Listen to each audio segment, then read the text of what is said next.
السلام علیکم ناظرین، میں امید کرتا ہوں آپ خیریت سے ہوں گے۔ ایسا مانا جاتا ہے کہ ہر ایک کو دولت مند بننے یا زندگی میں کامیاب ہونے کے لیے یکساں مواقع ملتے ہیں۔ اور کیا یہ خیال واقعی ٹھیک ہے؟ ہم نے اکثر دیکھا کہ کئی لوگ گھروں میں بیٹھے بٹھائے امیر ہو جاتے ہیں، جبکہ کچھ لوگ انتھک محنت کر کے بھی اپنے دن نہیں بدل پاتے۔ یقیناً مستقبل کی پیش گوئی کوئی نہیں کر سکتا، لیکن مفسرین نے 5 ایسے خواب بتائے ہیں کہ اگر آپ وہ دیکھتے ہیں تو ان کی تعبیر کے مطابق آپ کو ضرور بے شمار مال و دولت ملنے والا ہے۔ انسان کو جو کام پسند ہو جاتا ہے اس کو وہ بڑے ہی اچھے طریقے سے سر انجام دیتا ہے۔ وہ رات دن محنت کر کے اپنے کام میں نام کمانا چاہتا ہے، اپنے کام میں ماہر ہونا چاہتا ہے۔ انسان جو بھی کام پسند کرتا ہے اس کو بڑی ہی دلچسپی کے ساتھ سر انجام دیتا ہے۔ جب انسان اپنے کام کو بڑی دلچسپی سے کرتا ہے، اس میں کچھ کام ایسے بھی ہوتے ہیں جو انسان پر زوال لاتے ہیں، کچھ کام ایسے بھی ہوتے ہیں جس سے انسان ترقی کی راہ پر گامزن ہو جاتا ہے۔ کسی بھی کام کو کرنے کے لیے انسان کو مشکلات اور آسانیوں کا مقابلہ کرنا پڑتا ہے۔ آئیے پہلے آپ کو حضرت علی کا ایک واقعہ سنائیں، پھر آپ کو 5 خوابوں کے بارے میں بھی آگاہ کریں گے۔ ایک دفعہ حضرت علی رضی اللہ عنہ عوام کو درس دے رہے تھے، ان کو حضرت محمد صلی اللہ علیہ وسلم کی حدیث مبارکہ سنا رہے تھے، وعظ و نصیحت کر رہے تھے، لوگوں کو خوبصورت زندگی گزارنے کے طریقے بتا رہے تھے۔ حضرت علی رضی اللہ عنہ نے فرمایا، میں نے بھیکاریوں کو بادشاہ بنتے ہوئے دیکھا ہے، میں غریبوں کو امیر ترین بنتے ہوئے دیکھا ہے، ایسے امیر جو کہ نہ صرف دنیا میں امیر ہوں بلکہ آخرت میں بھی نیکیاں سے مالا مال ہو جاتے ہیں۔ وہ دنیا میں بھی اچھی زندگی گزارتے ہیں اور آخرت میں بھی۔ حضرت علی سے پوچھا گیا کہ وہ آدمی کیسے بھیکاریوں سے بادشاہ بنے، تو آپ نے فرمایا کہ وہ لوگ 5 عمل کرتے تھے۔ لوگ کہنے لگے کہ امیر المومنین ہمیں بھی بتائیے وہ کام۔ آپ فرمانے لگے، ہم پرندوں کو ہر روز دانہ ڈالا کرتے تھے۔ حضرت محمد صلی اللہ علیہ وسلم کا فرمان ہے، نمبر 1، جس گھر میں پرندوں کو دانہ اور پانی ملتا ہو وہ گھر کبھی بھی غریب نہیں ہو سکتا۔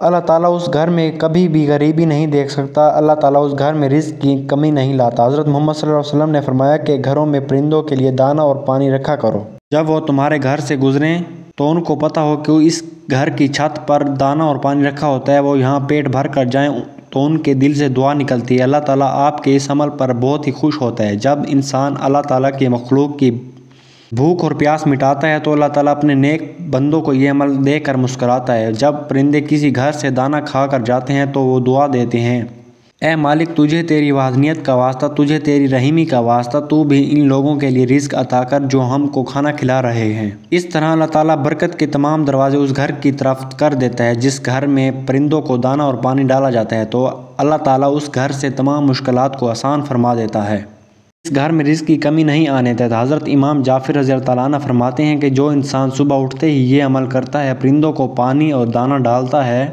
تو اللہ تعالیٰ اس بندے پر 3 فرشتوں کی ڈیوٹی لگا دیتا ہے کہ وہ صبح دوپہر شام ان کے ساتھ ہی رہیں۔ پہلا فرشتہ ان عزت بڑھاتا ہے، دوسرا فرشتہ اس کا رزق بڑھانے کا سبب بنتا ہے، تیسرا فرشتہ اس کی عزت بڑھانے کا سبب بنتا ہے۔ نمبر 2، حضرت علی رضی اللہ عنہ نے فرمایا، مالدار ہونے والے لوگوں نے کہا کہ وہ دوسرا جو کام کرتے ہیں وہ یہ تھا کہ اللہ تعالیٰ کی مخلوق میں سے جو لوگ غریب ہیں ان کی مدد کرتے ہیں۔ جو بندہ غریبوں کی مدد کرتا ہے اللہ تعالیٰ اس کو کبھی بھی غریب نہیں کرتا۔ بندے کی عبادت بندے کو وہ مقام حاصل عطا نہیں کرتی جو کہ غریبوں کی مدد سے مقام حاصل ہوتا ہے۔ ایک بدو جس کی بیوی کو بچہ ہونے والا تھا، بچے کی پیدائش کا وقت آیا تو اس بدو کے گھر میں کوئی پیسہ نہ تھا۔ یہ بہت پریشان تھا کہ گھر میں کوئی پیسہ نہیں ہے، بچے کی پیدائش کا وقت آ گیا ہے۔ بدو اور اس کی بیوی محلے میں ہمسایوں کے پاس گئے۔ بدو نے کہا، ہم کو کوئی قرض دے دو۔ ہمسایوں نے کچھ نہ دیا تو بدو کے ذہن میں ایک بات آئی کہ کیوں نہ میں مدینے میں چلا جاؤں، میں اپنی پریشانی خلیفہ اسلام حضرت ابوبکر رضی اللہ عنہ کے پاس لے کر جاتا ہوں، مجھے امید ہے کہ حضرت ابوبکر رضی اللہ عنہ میری مدد ضرور کریں گے۔ یہ بدو مدینے کی طرف جا رہا تھا۔ جب وہ مدینے کی سرزمین پر پہنچا تو اس کو شام ہو گئی، بچے کی پیدائش کا وقت بہت ہی قریب تھا۔ انہوں نے یہ فیصلہ کیا کہ ہم یہاں خیمہ لگا کر رات بسر کر لیتے ہیں۔ صبح ہوتے ہی حضرت ابوبکر رضی اللہ عنہ کے پاس چلے گئے۔ جب رات کا آخری پہر ہوا تو بیوی درد کی وجہ سے چیخنے لگی، بچے کی پیدائش کا وقت قریب تھا، فجر کی اذان ہونے والی تھی۔ وہ یہ بات ایک دوسرے کو کہہ رہے تھے کہ حضرت ابوبکر رضی اللہ عنہ کے پاس جاتے ہیں۔ حضرت ابوبکر رضی اللہ عنہ کا یہ معمول تھا کہ رات کے وقت مدینے کی گلیوں میں گردش کیا کرتے تھے۔ اللہ تعالیٰ کی مخلوق کو کوئی پریشانی تو نہیں ہے۔ اس رات بھی حضرت ابوبکر رضی اللہ عنہ گشت کر رہے تھے۔ وہ آپ نے دور سے دیکھا کہ ایک خیمہ میں روشنی جل رہی ہے۔ حضرت ابو بکر رضی اللہ عنہ نے اپنے غلام کو فرمایا کہ جا کر دیکھو کوئی مسافر تو خیمہ لگا کر نہیں بیٹھا۔ جب غلام اس خیمے میں گیا تو اس نے غلام کو کہا کہ میری بیوی حاملہ ہے، مجھے مدد کی سخت ضرورت ہے۔ غلام خیمے سے واپس آیا تو اس نے ساری صورتحال حضرت ابو بکر رضی اللہ عنہ کو بتائی۔ حضرت ابو بکر رضی اللہ عنہ اپنے گھر میں گئے۔ آپ رضی اللہ عنہ نے اپنی بیوی کو اٹھایا۔ اگر تم کو ثواب مل رہا ہو تو تم ثواب حاصل کرنا چاہو گی؟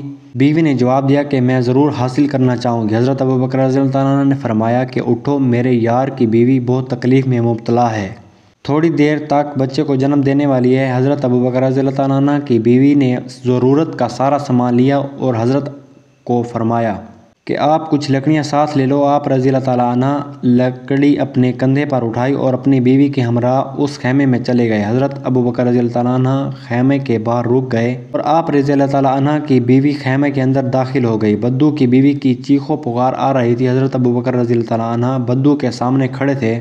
بدو نے سمجھا کہ یہ کوئی غلام ہے جس کی بیوی دائی ہے۔ بدو نے آپ پر حکم چلانے شروع کر دیے۔ بدو حضرت ابو بکر رضی اللہ عنہ کو غلام سمجھ کر طرح طرح کے حکم چلاتے، لکڑیاں لاؤ، آگ جلاؤ، پانی لے کر آؤ۔ بدو نے حضرت ابو بکر رضی اللہ عنہ کے ساتھ نوکروں جیسا سلوک کیا۔ اس بدو کو یہ پتہ نہیں تھا کہ جو شخص میرے سامنے کھڑا ہے یہی خلیفہ وقت حضرت ابو بکر ہیں۔ خیمہ سے اچانک آواز آئی۔ حضرت ابو بکر رضی اللہ عنہ کی بیوی نے آواز دی، اے امیر المومنین، آپ رضی اللہ عنہ مبارک ہو، اللہ تعالیٰ نے آپ رضی اللہ عنہ کے دوست کو بیٹے سے نوازا ہے۔ جب بدو نے یہ سنا کہ یہی خلیفہ وقت ہیں تو اس کے پاؤں تلے سے زمین نکل گئی۔